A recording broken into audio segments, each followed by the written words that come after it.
بسم اللہ الرحمن الرحیم۔ شدت طلب اذا قلم سے نیہا رؤف۔ قسط نمبر 26۔ جانتی ہوں وہ اے ایس پی درید یزدانی ہے۔ آج نہیں تو کل مجھے ڈھونڈ نکالے گا، لیکن میرا بدلہ تم دونوں سے پورا ہوا، کیونکہ جب تک وہ مجھے پکڑ سکے گا تب تک تیرا بیٹا نہ جانے کس کے پاس ہوگا، زندہ بھی ہوگا یا نہیں۔ وہ کہکا لگانے لگی۔ اللہ! وہ پکارتی زمین پر گر پڑی تھی۔ ایسے نہیں، پروین نے اپنے خاص بندے کو اشارہ کیا تو وہ آگے بڑھا اور ڈنڈا ہاتھ میں گھماتے اس کے زمین پر پڑے نیم بے ہوش وجود کو دیکھنے لگا۔ میں کیا کہتا ہوں، اس پر ہاتھ اگر صاف بکواس نہ کر، وہ آتا ہی ہوگا، لیکن اس سے پہلے اسے ایسا زخم دے کہ جو زخم یہ اور اس کا شوہر کبھی نہ بھول پائیں۔ جلدی کر، وہ چیخی، کیونکہ اب حاذق بھی رونے لگا تھا نیند سے جاگ کر اپنی ماں کو نہ پاتے۔ وہ آدمی آگے بڑھا اور ڈنڈا گھماتے اس کی کمر میں مارا۔ آہ! رباشا کی چیخ اس کمرے میں گونج کر رہ گئی۔ یہ قیامت خیز منظر تھا۔ اسے لگا وہ مر جائے گی۔ دوسری ٹھوکر اسے لگی تھی اور اسے سیدھا کیا اور ایک ڈنڈا اس کے پیٹ میں مار گیا تھا۔ درید! حاذق! اس کے منہ سے خون نکلا۔ اس کا وجود وہیں بے جان ہوتا ایک طرف کو لڑکھڑا گیا تھا۔ نکلو فوراً!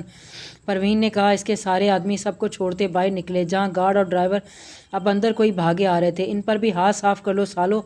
پیسہ کس چیز کا لیا ہے؟ پروین کہتی خود گاڑی میں بیٹھتی نکل گئی۔ Damn it! وہ تقریباً بھاگتا وہاں سے نکلا، کیونکہ اس کے ابھی ڈرائیور سے بات ہوئی تھی جس نے بتایا تھا رباشا نے اس کے ساتھ جانے سے انکار کر دیا تھا۔ اس کا مطلب وہ گھر تھی اب تک۔ رباشا! درید یزدانی! تم دونوں کو کوئی نقصان پہنچا تو میں تمہیں جان سے مار دوں گا۔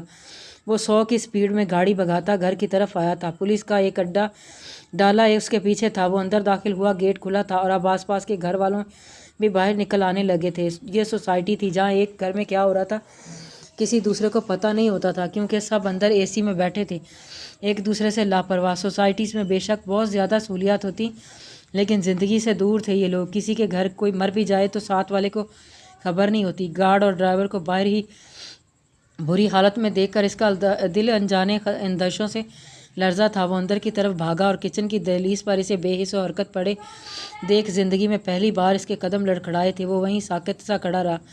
وہ حاذق بابا کو لے گئی، گارڈ کے منہ سے یہ سنا تھا اس نے، اور پھر قدم بڑھاتے وہ رباشا کے پاس نیچے زمین پر بیٹھا تھا۔ اس کے ہونٹوں سے خون سڑک کر اس کی گردن پر آ گیا تھا۔ درید نے ہاتھ آگے بڑھاتے اس کے خون پر انگلی پھیری اور خالی نظروں سے اسے دیکھنے لگا۔ ایک آنسو اس کی آنکھ سے ٹوٹ کر رخسار پر بہا تو وہاں موجود لوگوں نے دیکھا مرد بھی روتے ہیں۔ مرد روتے ہیں جب ان کے قیمتی اثاثے کو مار دیا جاتا ہے، جب ان کے آنسوؤں کو ان کی سانسوں سے دور کیا جاتا ہے، جب دنیا میں موجود ان کے واحد پیارے ان سے چھین لیے جاتے ہیں۔ سر ان کی سانسیں ختم ہو گئی ہیں۔ ان کے کانوں میں یہ الفاظ گونجنے لگے، تصورات کا تسلسل تو برقرار ہی رہا، اس کا آنا ہوا بھی برابر ہی ہوا، اور کیا بات ہے آج ہوائیں بھی تباہی مچائے ہوئے ہیں۔ لگتا ہے اب خوابوں میں اس کا آنا جانا ممکن نہیں رہا۔ کیوں لائے ہو مجھے یہاں؟ زمین پر گرتے اس نے چلا کر پوچھا۔ اے لڑکی، آواز کم رکھ، اس نے دھکا دے کر گرایا تھا۔ وہ بولا، مجھے لگتا ہے تبریز شاہ سے واقف نہیں ہو آپ سب۔ وہ اندر سے ڈری تھی بے حد، لیکن ظاہر ہونے دیا۔ اے چپ! اس سالے کو بھی دیکھ لیں گے کیا چیز ہے، پہلے تجھے تو فرصت سے دیکھ لیں۔ اب کے دوسرے والا بولا، دور رہو۔ انہیں قریب آتے دیکھ کر اب صحیح معنوں میں اس کا سانس سوکھا تھا۔ ہاں بس نکل گئی ہوا۔ وہ خباثت سے مسکرانے لگے۔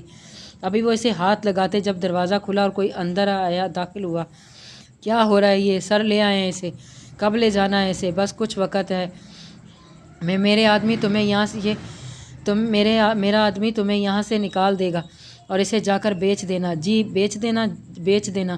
یہ لفظ اس کے کانوں میں پڑے تو اس نے آنکھیں کھول کر سامنے دیکھا۔ کان سائیں سائیں کرنے لگے تھے۔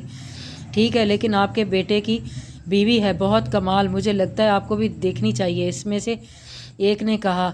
ہاں تو چلو یہ کام بھی کر لیتے ہیں۔ وہ شخص اب دروازے کے آگے سے ہٹتا آگے بڑھا اور کمرے میں موجود تمام بتیوں کو روشن کر ڈالا۔ اچانک آنکھوں میں روشنی پڑنے سے اس کی آنکھیں چندیا گئی تھیں۔ دل میں خدا کے ورد کے بعد صرف تبریز شاہ کا نام چل رہا تھا۔ تو تم ہو وہ جس نے میرے بیٹے کو پاگل کر رکھا ہے؟ وہ تقریباً 46 سالہ مرد تھا جو کہیں سے تبریز شاہ جیسا نہیں تھا، سوتیلا تھا شاید اسی لیے۔ آپ، تمہارا بیٹے کا سوتیلا باپ، جس کے دم پر آج وہ تبریز شاہ ہے، میں نے پہنچایا اسے یہاں تک، وہ کورفور سے کہتا ہوا ہنسنے لگا۔ آپ وہ شخص ہو ہی نہیں سکتے۔ آج یہاں اس شہر میں جتنے بھی لوگ تبریز شاہ کو جانتے ہیں وہ اسے اس کی قابلیت کی بنا پر جانتے ہیں، انہیں تو آپ کا نام تک نہیں پتہ ہوگا۔ اور چٹخ وہ زبان دراز عورتیں مجھے زہر لگتی ہیں۔ شاہ نواز نے آگے بڑھتے اس کے چہرے پر ہاتھ اٹھایا تھا۔ اپنے چہرے پر پڑنے والے تھپڑ سے اس کے ہونٹ کا کنارہ پھٹ گیا اور دماغ کی نسیں سنسنا گئی تھیں۔ کچھ بھی کہہ لو، میری زبان بند نہیں کروا پاؤ گے، وہ حلق کے بل چلائی تھی۔ اور اگر یہ زبان ہی نہ رہنے دوں تو؟ شاہ نواز نے آگے بڑھتے اس کا جبڑا تھاما اور جیب سے کٹر نکالا۔ مقصد صرف ڈرانا تھا، لیکن سامنے موجود شخصیت سچ میں تبریز شاہ کی بیوی تھی۔ نڈر شاہ نواز نے اسے جھکتے نہ دیکھا تھا، اس کے بائیں گال پر کٹر پھیرا۔ یہ لمحے کا منظر تھا۔ منت کی آنکھیں پھیلنے کے در پر تھیں۔ یا الہی، اس کی چیخ چاروں دیواروں سے لگ کر واپس آ گئی تھی۔ سر چھوڑیں اسے کیسے بیچیں گے ہم؟ اس کو چھوڑوں گا نہیں۔ وہ آگے خطرناک ارادوں سے بڑا تھا۔ منت نے آنکھیں بند کر لیں، اس سے زیادہ کا حوصلہ نہیں تھا اس میں۔ اور پھر وہ ہوش و حواس سے بیگانہ ہوتے ہوئے تبریز شاہ کو پکار رہی تھی۔ ڈاکٹر کو بلا کر پٹی کرواؤ اور لے کر نکلو اسے، اور کہتا باہر نکل گیا تھا۔ منت کو اغوا کرنے کا پلان نہیں تھا، لیکن سارا کے باپ نے کیس کر دیا تھا اس پر فراڈ کا۔ اس کا مقصد اب صرف تبریز شاہ سے اس کا سب چھین لینا تھا، جس کی وجہ سے یہ سب ہوا تھا۔ وہ اسے چھوڑ کر باہر نکل گیا اور وہ دو آدمی اب ڈاکٹر کا انتظار کر رہے تھے۔ ڈاکٹر نے جو بتایا وہ خبر انہوں نے شاہ نواز تک پہنچا دی تھی، جس کی بنا پر اس نے منت کو وہاں سے فی الحال نکلنے پر منع کر دیا تھا۔ سر، ان کی سانسیں ختم ہو گئی ہیں۔ اس کے کانوں میں یہ الفاظ گونجنے لگے تھے۔ وہ خاموشی سے کھڑا ہوا اور اسے جھٹکے سے اپنی باہوں میں اٹھائے اور تھکے قدموں سے باہر نکل گیا۔ یہ پاگل ہے، بکواس کر رہے ہیں، مجھے پتہ ہے تم مجھے ایسے چھوڑ نہیں سکتی۔ ابھی تو ہم ملے تھے اور تم نے میری بات نہیں مانی رابی۔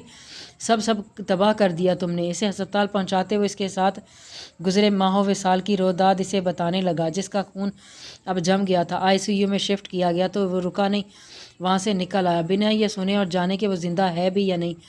ہاں، وہ زندہ تھی، اس کی سانسیں خود محسوس کی تھی اس نے۔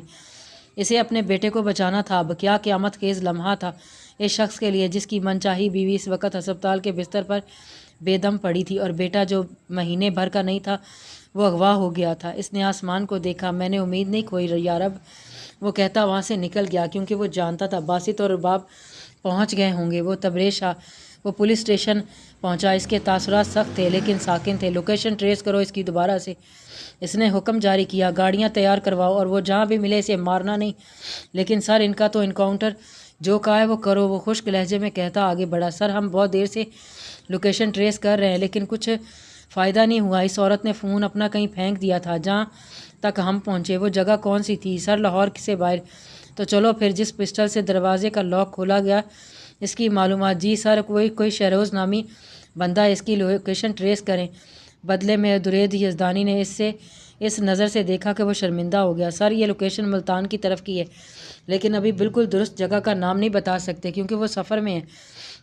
اوکے، چلو نکلنا ہے ہمیں، اس نے کہتے اپنے چہرے پر ہاتھ پھیرتے خود میں اٹھتے ہزاروں وسوسوں کو دل میں دبایا تھا۔ اس سے پہلے ایک بار وہ رباشا کو دیکھ لیتا۔ فون بجنے پر وہ باہر نکلا تھا۔ بولو، کہاں ہو؟ تمہارا دماغ درست ہے؟ تمہاری بیوی کتنی تکلیف میں ہے اور تم آخری بار تم سے ملنا چاہتی ہے؟ اور حاضر کو کہاں چھوڑا ہے؟ ایک ساتھ کئی سوال باسط نے کیے تھے۔ آ رہا ہوں، وہ کہتا ہوا دوبارہ پہنچا۔ منجلا سا حلیہ، سخت آنکھیں اور بچھے ہونٹ، وہ ضبط کی آخری مراحل پر تھا۔ باسط اور رباب کو لگا وہ کسی بھی پل پھوٹ کر رو دے گا، یا شاید اسے رونا ہی چاہیے تھا جس کی بیوی اس حال میں تھی۔ اور بیٹا، وہ اندر داخل ہوا تو اس کی آنکھیں بند تھیں۔ وہ خاموشی سے جا کر وہاں بیٹھ گیا تھا۔ دل میں ہزاروں چیزیں ایک ساتھ چل رہی تھیں۔ اسے اسی وقت ملتان کے لیے نکلنا تھا، لیکن بستر پر پڑا وہ وجود اس کے بالوں کو بوسہ دیتا وہ جانے لگا۔ جب وہ آنکھیں کھولے اسے دیکھنے لگی، آکسیجن ماسک کو ہٹایا، اس کے آدھے جسم پر پٹیاں بندھی تھیں جہاں تشدد کیا گیا تھا۔ درد آخری، یہاں سب کام چھوڑ کر میں تمہاری یہ فضول بکواس سننے نہیں آیا۔ رباشا درید یزدانی، وہ خشک لہجے میں دھیمے سے بولا، اور اس کی آنکھ سے آنسو ٹوٹ کر گرا۔ مجھ سے محبت، اپنی محبتوں کے واسطے مجھے مت دو، کیونکہ تم محبت کیے جانے کے قابل ہو یا نہیں، یہ خود سے پوچھو۔ میرے بیٹے کو اس حال میں تم نے پہنچایا اور میری بیوی کو یہاں تک لانے والی بھی تم ہو۔ وہ صفاق بنا تھا بنا اس کی حالت کی پرواہ کیے۔ میں مرنا نہیں ہے تمہیں ابھی۔ اپنے بیٹے کی حالت کو دیکھ لینا، تم پر بہت سے ادھار ہیں میرے، وہ اتار دینا پھر میری بلا سے۔ وہ پھوٹ کر رونے لگی۔ اس کا تنفس بگڑنے لگا، لیکن سامنے والا ظالموں کی طرح بیٹھا رہا۔ اگر کبھی مجھ سے ایک پل کے لیے بھی محبت کی ہے نا، درید یزدانی تو مجھے میرا بیٹا چاہیے۔ اگلے 24 گھنٹوں میں وہ اپنا سورا زور لگاتی چیخی تھی۔ درید کھڑا ہوا اور اسے دیکھتے باہر نکل گیا۔ ڈاکٹر تیزی سے آگے بڑھے تھے۔ باسط ضیاء آگے بڑھا، اسے گلے لگایا تو درید بھی آنکھیں بند کر گیا۔ جاؤ، میں سب سنبھال لوں گا، اس کے کندھے پر ہاتھ رکھتے اس نے کہا۔ درید نے سر ہاں میں ہلایا اور باہر نکل گیا۔ کیا کچھ بچا تھا؟ نہیں، کچھ نہیں بچا تھا کہنے کو۔ اس سب حالات میں وہ لڑکی خود لے کر گئی تھی تم یہاں۔ وہ اسے دیکھتے بوکھلا گئے۔ آپ کو واقعی لگتا ہے کہ تبریز شاہ اس دنیا کی ایک ہی شخصیت پر محیط ہے؟ وہ اسے اتنا بے خبر رہ سکتا ہے؟ کیا مطلب اس بات کا؟ وہ دھاڑا۔ آواز آہستہ۔ خالد شاہ نواز صاحب، آواز میں بھی اونچی کر سکتا ہوں، لیکن نہیں، میں سامنے والے کو جتنا گرنے کی ہمت نہیں رکھتا۔ وہ میرے پاس نہیں ہے۔ جا سکتے ہو؟ اچھا تو پھر تلاشی لینے دیں مجھے۔ وہ جتنا بوکھلائے ہوئے تھے وہ اتنا ہی پرسکون تھا۔ ناممکن، یہ ان لیگل ہے، تم ایسا کیسے کر سکتے ہو؟ شاہ نواز نے منہ پر ہاتھ پھیرا۔ ان لیگل کے مطلب آپ مجھے مت سمجھائیں مسٹر شاہ نواز۔ کتنے ان لیگل کاموں کو آپ نے لیگلی کیا ہے، میں سب جانتا ہوں۔ کیا بکواس ہے؟ وہ دھاڑا۔ میری بیوی کہاں ہے؟ تبریز شاہ نے سنجیدگی سے کہا۔ اتنی جلدی کیا ہے؟ جب تمہیں معلوم ہو ہی گیا ہے تو تھوڑا صبر کرو۔ ابھی پولیس کو کال کر کے بلا سکتا ہوں، لیکن اپنی بیوی کو ان سب میں ملوث نہیں کرنا چاہتا۔ ٹھیک ہے، بلا لو پولیس کو۔ پولیس آئی تو یاد رکھیے اور بھی بہت سے سچ کھلیں گے۔ کیا مطلب؟ مطلب کو چھوڑیں، میرا کافی وقت آپ برباد کر چکے ہیں۔ میری بیوی میرے حوالے کریں۔ بیوی؟ ہاں یار، کیا ہے قسم سے تمہاری؟ اور وہ آگے بڑھتا، اس کا کالر تھام کر ان پر حملہ کرتا۔ اس کی ماں نے اسے دھکے سے پیچھے کیا۔ تمہارا دماغ ٹھیک ہے؟ یہ کیا حرکت ہے؟ باپ ہے وہ تمہارا؟ میرا باپ مر گیا ہے بہت سال پہلے۔ یہ صرف آپ کا شوہر ہے۔ یہ کس لہجے میں بات کر رہے ہو؟ ابھی تو لہجہ اور آواز اونچی کی ہی نہیں میں نے۔ امی، یہ شخص میری بیوی کو اٹھا لایا ہے، اسے بولے میری بیوی میرے حوالے کرے، نہیں تو اس سمیت اس گھر کی اینٹ سے اینٹ بجا دوں گا میں۔ شرم آ رہی ہے؟ ماں کے سامنے کھڑے ہو۔ نیک سے تیار ہوئی عورت بولی۔ ماں، سچ میں آپ کو لگتا ہے آپ میری ماں کہلانے کے لائق ہیں؟ تبریز، آپ کو یاد ہے میری عمر کیا ہے، میری پسند کیا ہے؟ آخری بار کب بات کی تھی مجھ سے یاد ہے؟ ہم کب ملے تھے یاد ہے؟ میں کتنی راتیں باہر گزارتا تھا یاد ہے؟ مجھے کھانے میں کیا پسند ہے معلوم ہے؟ میرا گھر کہاں ہے یاد ہے؟ یاد ہے؟ ان میں سے کچھ تو بولیں۔ وہ ابھی سب آپ کے قدموں میں ڈھیر کر دوں گا۔ وہ عورت لاجواب ہوئی۔ یہ دولت کا نشہ ہے جس نے آپ کو دوسری شادی کے لیے اکسایا۔ یہی وہ دولت ہے جس کے پاس آپ کو یاد نہ رہا کہ پہلے شوہر سے بھی آپ کی ایک اولاد ہے۔ یہ آسائشیں، یہ سہولتیں، یہ رہن سہن سب ہے آپ کے پاس، لیکن میرے پاس کیا تھا؟ میں نے ہر پل ہر مشکل میں اپنے دائیں بائیں دیکھا، اور پتہ ہے مجھے وہاں میرے دوستوں کے علاوہ کوئی نہیں دیکھا۔ میرا اس دنیا میں کوئی خونی رشتہ نہیں۔ میں کب کیا کر رہا ہوں، کہاں جا رہا ہوں، کب بیمار ہوا آپ نے پوچھا، اور آج آپ جتلا رہی ہیں آپ ماں ہیں؟ اس کا لہجہ بکھرا تھا۔ وہ عورت لاجواب تھی، پشیمانی تھی یا نہیں، لیکن سچ سامنے تھا جو کافی کڑوا تھا۔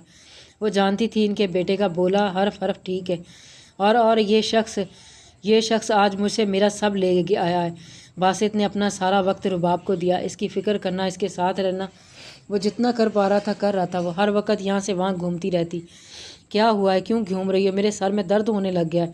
نہیں کچھ نہیں۔ وہ آ کر خاموشی سے بیٹھ گئی۔ مجھے باہر جانا ہے۔ کہاں؟ وہ ٹی وی پر سے نظریں ہٹاتے بولا۔ بس باہر کہیں بھی۔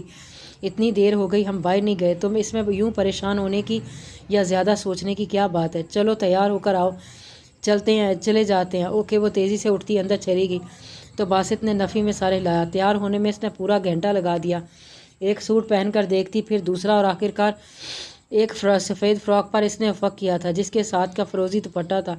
وہ تیار ہو کر باہر آئی جو صوفے پر ہی لیٹا سو گیا تھا۔ نیوز ویسی ہی لگی ہوئی تھی۔ باسط وہ پھر اس کے نہ اٹھنے پر اس کے کان کے پاس جھکی اور اپنے دانتوں سے اس کے کان کو کاٹا تو وہ ڈر کر اٹھ گیا۔ یہ کیا طریقہ تھا جگانے کا؟ ویسے آپ اٹھ نہیں رہے تھے نا؟ اسے غصہ ہوتے دیکھ کر وہ منمنائی۔ اتنا تیار کیوں ہو گئی ہو؟ باسط نے اس کی تیاری دیکھی جو بہت خوبصورت لگ رہی تھی۔ ہم باہر جا رہے نا؟ ہاں، ڈنر کر لیں گے، لیکن اس کے لیے اتنی تیاری؟ اس کی آواز میں شرارت تھی جو وہ نہ سمجھی۔ ہاں تو اتنا پیارا میرا جوڑا تھا، پہننے کا موقع ہی نہیں ملا۔ اب موٹی ہو جاؤں گی تو کیسے پہنوں گی؟ ضائع ہو جاتا، سال بھر انتظار کرنا پڑتا پتلے ہونے کا۔ اوکے۔ باسط نے اس کی تقریر کے اختتام پر یہی کہا اور اسے آنے کا کہتا گاڑی نکالنے لگا۔ گاڑی کو سڑک پر ڈالتے اس نے ایک نظر رباب کو دیکھا جو بے حد خوش تھی۔ ڈنر کا آرڈر دیتے ہوئے ایک دوسرے سے باتوں میں مصروف تھے جب فادی رباب کا دوست انہیں دیکھ کر چلا آیا۔ روبی، تم کیسے ہو؟ میں ٹھیک ہوں، تم کیسے؟ رباب اس سے اچھے سے ملی تھی۔ آپ کیسے ہیں؟ فہد نے سنجیدگی سے بیٹھے باسط کو دیکھا تھا۔ رب کا شکر ہے۔ پھر فہد رباب سے باتیں کرنے لگا تو باسط نے ان دونوں کو سے دیکھا بیزاری سے دیکھا، میں نے زیادہ وقت تو نہیں لیا؟ وہ باسط کا چہرہ دیکھ کر خجل سا ہوتا پوچھنے لگا تھا۔ جاری ہے۔